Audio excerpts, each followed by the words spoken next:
are changes needed in the Commodity Futures Trading Commission regulations to limit speculative trading in the energy.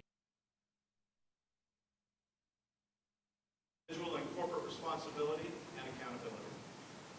Policy is CTC was created to assure the economic utility of the futures markets by encouraging competitiveness and efficiency, protecting market participants against fraud and manipulation, and ensure financial integrity of the clearing process. King Solomon said a long, long time ago that when it comes to human vice, there is nothing new under the sun. I think the wisdom of King Solomon still plays out very well today when it comes to greed. And there are people of whom will actually, unfortunately, try to manipulate the markets for personal gain. The country saw that with regard to Enron. Not only Enron, but what happened with regard to energy derivatives in California.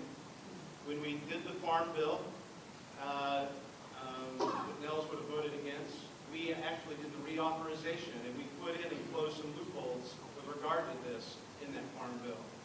See, that's what's tough about being out in Washington.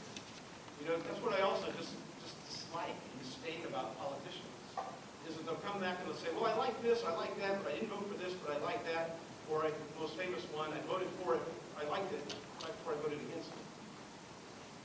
That type of doublespeak is really very, very unfortunate.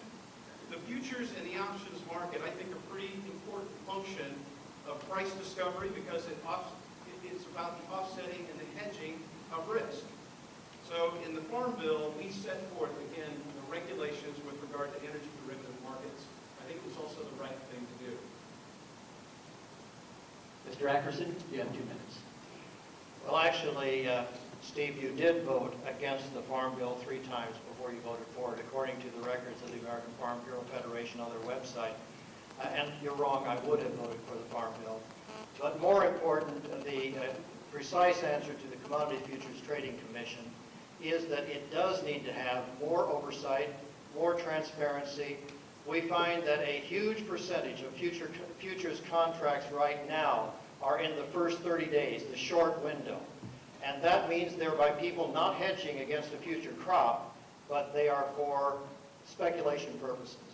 Now, speculation may be okay, but when it gets excessive, when you don't know where it's coming from, there needs to be transparency. There have been many persons who have believed that the run-up in oil prices and certain other commodity prices have been due to unnecessary or unwise speculation. But we don't know that, so we need more transparency. We need to have it reported when there are major hedge funds who are making their living by getting a rather low tax rate, actually, on their efforts to speculate in commodities, but we don't know the effect that is happening. It puts us, the effect of that, it puts us in the same position that we're now in with Freddie Mac and Fannie Mae, where companies that may dip into the taxpayers' pockets for relief if they fail are not being regulated tightly enough. Now, I would have voted for the Farm Bill. I would have, however, been very aggressive in not simply saying, I'm going to have to just vote up or down on a whole package of pieces. There are things that leaders do to try to influence that before it gets to an up or down vote. And I would be there doing that, whether on the Agriculture Committee or not. There are ways to influence legislation. This idea of categorizing me as voting for something because I'm a Democrat, I will vote for the interests of this district.